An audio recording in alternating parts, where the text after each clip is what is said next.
Xiao Yan tidak langsung menggunakan kartu andalannya, mengingat aura kuat yang terpancar dari penguasa mimpi ilusi di hadapannya. Dia perlu bersiap menghadapi keadaan yang tak terduga, karena klon penguasa Void hanya terluka parah, bukan hancur total. Lebih jauh lagi, mengingat situasinya saat ini, dia mungkin tidak mampu menahan perubahan lebih lanjut. Oleh karena itu, melenyapkan bambu mimpi ilusi dan pergi secepat mungkin adalah strategi terbaik, sambil juga menyiapkan rencana cadangan. Dia tidak bisa menggunakan semua metodenya sekaligus. Dia perlu bertarung dan mengamati. Xiao Yan tidak melancarkan serangan pendahuluan. Sebaliknya, tatapannya tertuju pada Su Anxing. Jika Su Anxing tidak bisa menahan diri dan menyerang, itu berarti dia tidak bisa mempertahankan keadaan ini untuk waktu yang lama. Oleh karena itu, mengulur waktu akan memungkinkan kemenangan yang mudah. Seperti yang diprediksi Xiao Yan, penguasa mimpi ilusi, yang merasuki tubuh Su Anxing, tidak bisa lagi menahan diri. Aura biru pucat yang mengelilinginya tiba-tiba melonjak seperti api hantu yang dingin dan membakar, mendorong kekuatan fisik Su Anxing yang semula lemah ke tingkat yang mengerikan, bahkan samar-samar menunjukkan tekanan yang melampaui kultivator biasa. Bahkan jika aku binasa, aku akan menyeretmu ke neraka bersamaku. Penguasa ilusi jelas membenci Xiao Yan sampai ke lubuk hatinya, lagi pula, semua rencananya hancur setelah Xiao Yan datang ke dunia gunung dan laut. Bagaimana mungkin dia tidak membenci Xiao Yan? Dia membencinya sampai ke tulang. Su Anxing membuka mulutnya dan tertawa jahat.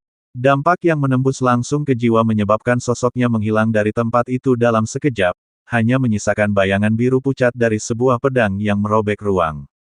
Boom! Dengan dampak jiwa yang dahsyat dan sejumlah besar energi darah, pedang itu hampir seketika menghantam Xiao Yan. Tetapi yang terakhir sudah siap, menyilangkan tangannya untuk menangkis, dan api pemusnahan di sekitarnya meraung dan melonjak keluar. Keduanya berbenturan dengan sengit, dan di tengah deru cahaya merah, baik Xiao Yan maupun Su Anxing terlempar ke belakang. Xiao Yan menenangkan dirinya, daging di lengannya bergetar. Kekuatan pukulan itu sangat besar, menyebabkan darah dan ki-nya melonjak, perasaan yang dapat ia rasakan dengan jelas. Kekuatan fisiknya saat ini agak tidak cukup untuk menahannya, itu sangat kuat. Tampaknya pil Yulan yang telah ditelannya tidak hanya memulihkan kekuatan jiwanya tetapi juga sangat meningkatkannya dalam berbagai aspek. Terlepas dari mana pil itu berasal, orang yang mengonsumsinya pasti akan membayar harga yang mahal. Xiao Yan menatap tajam pertanyaan Su Anxing. Apakah itu kecerdasannya atau temperamennya? Su Anxing memiliki kualitas untuk menundukkan sosok yang kuat. Sayangnya, sumber daya Great Void tidak mencukupi, menyebabkan dia agak terlambat dalam perjalanan kultivasinya. Sekarang, dia dimanfaatkan, diubah menjadi senjata. Jelas, mengonsumsi pil ini akan menjadi pihak yang membayar harga mahal. Serangan Lord of Illusions mengalir deras seperti mantra, jelas tanpa pola yang jelas. Bahkan teknik bertarungnya menggunakan metode paling sederhana, mengandalkan kekuatan luar biasa untuk menghancurkan Xiao Yan. Meskipun demikian, setiap serangan menggabungkan kekuatan fisik yang cukup untuk menghancurkan bintang. Kekuatan jiwanya juga berdampak pada Xiao Yan, menyebabkannya terhuyung mundur dan memuntahkan darah. Meskipun terus bertahan, tubuhnya secara bertahap dipenuhi luka. Xiao Yan segera mengerti, mengapa Xuan Huang terluka parah. Jika bukan karena perlindungan Xuan Huang, dia mungkin akan terjebak dalam mimpi ilusi cukup lama bagi Lord of Illusions untuk mencabik-cabiknya. Xiao Yan sepenuhnya dalam posisi bertahan.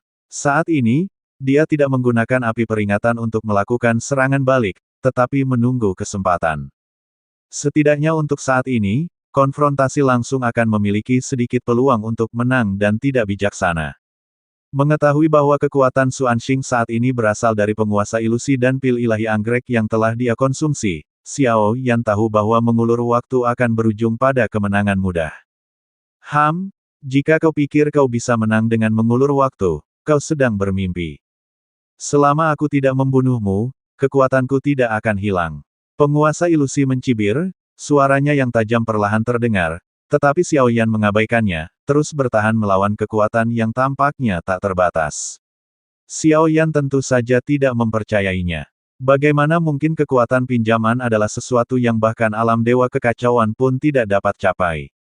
Dalam pertempuran selanjutnya, Xiao Yan terus fokus pada pertahanan, memanfaatkan keunggulan petir duri. Meskipun penguasa ilusi memiliki kekuatan besar, dia jauh lebih rendah daripada Hua Ken.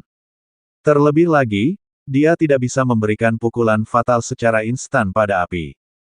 Ini membuatnya sulit untuk dimusnahkan. Mantan penguasa gunung dan lautan akhirnya meninggalkan dunia gunung dan lautan. Dalam aliran waktu yang panjang ini, jangan berpegang pada apapun, setiap orang hanyalah setitik debu. Untuk tetap berada di dunia fana ini tidak hanya membutuhkan ini tetapi juga menggunakan kekuatanmu untuk mengejek semua makhluk hidup. Sudah ditakdirkan untuk mati, Xiao Yan menghindar, kata-katanya setajam jarum. Menghancurkan pikirannya. Semua makhluk hidup, sungguh sekumpulan makhluk hidup. Apa hubungannya mereka denganku? Aku membiarkan mereka tenggelam dalam ilusi mereka, memiliki segala yang mereka inginkan. Pada akhirnya, mereka ditusuk olehku, makhluk-makhluk hidup ini. Mereka tidak mengenal rasa terima kasih, mereka semua pantas mati. Bibir Su Anxing melengkung membentuk senyum mengejek, ekspresinya perlahan menjadi ganas. Seolah-olah orang bisa melihat kebencian dan ketidakmauan sang penguasa mimpi di balik tubuhnya. Jangan lakukan kepada orang lain apa yang tidak ingin kau lakukan padamu. Sebagai penguasa dunia ini, jika kau tidak memahami prinsip sederhana seperti itu, kau seharusnya ditinggalkan oleh dunia ini. Xiao Yan berkata dengan suara berat. Kata-katanya benar-benar membuat sang penguasa mimpi marah. Ia meraung dan menyerang ke arahnya. Bang bang bang. Ia merasakan kekuatan jiwa yang bergelombang menelan Xiao Yan. Namun, dengan bantuan laut spiritual 7 warna, meskipun ia tidak dapat mencapai keadaan tanpa harapan yang sebenarnya, ia mampu menahan serangan sang penguasa mimpi. Tinju Dewa Mimpi mengaum liar. Tampaknya menyadari bahwa Xiao Yan dapat melindungi jiwanya, dan mengetahui bahwa membunuh Xiao Yan akan sangat merepotkan, Dewa Ilusi berteriak, Suzu, berapa lama lagi kau akan bersembunyi di dalam cangkang itu? Jika kau tidak bertindak sekarang, kapan kau akan bertindak? Xiao Yan sedikit mengerutkan kening. Jika dia mengeluarkan inti klon Dewa Void, dia sama sekali tidak akan mampu melawannya. Tetapi jika dia diserang dari kedua sisi sekarang, situasinya akan menjadi lebih buruk. Terlebih lagi, sejauh ini, dia belum merasakan tanda-tanda aura Dewa Ilusi melemah. Seekor semut kecil berani memerintahku. Sebuah suara dingin dan tajam datang dari dalam Dewa Void. Meskipun hanya klon yang turun, kekuatan tubuh asli Suzu masih belum diketahui. Sebagai penguasa dunia, kekuatan dan alamnya tentu saja tidak diragukan lagi. Namun, di masa lalu, ketika Xiao Yan pertama kali mengetahui tentang alam Void, dia berpikir mereka hanya melakukannya untuk menjarah sumber daya. Namun setelah mengetahui tindakan alam Void, seperti sutra kepunahan panjang, dia menyadari bahwa itu tidak sesederhana menjarah sumber daya. Di mata Xiao Yan, Taiksu lebih seperti bidak dalam permainan besar untuk mengacaukan dunia. Di belakang mereka, sebuah kekuatan mendorong mereka maju tanpa henti, tak dapat dihentikan. Setelah suara Sucu terdengar, gelombang energi yang kuat dapat dirasakan dengan jelas mendekat. Sosoknya muncul tidak jauh, aturan gelap mengalir di sekitarnya. Apa yang kau pura-pura lakukan? Bunuh dia.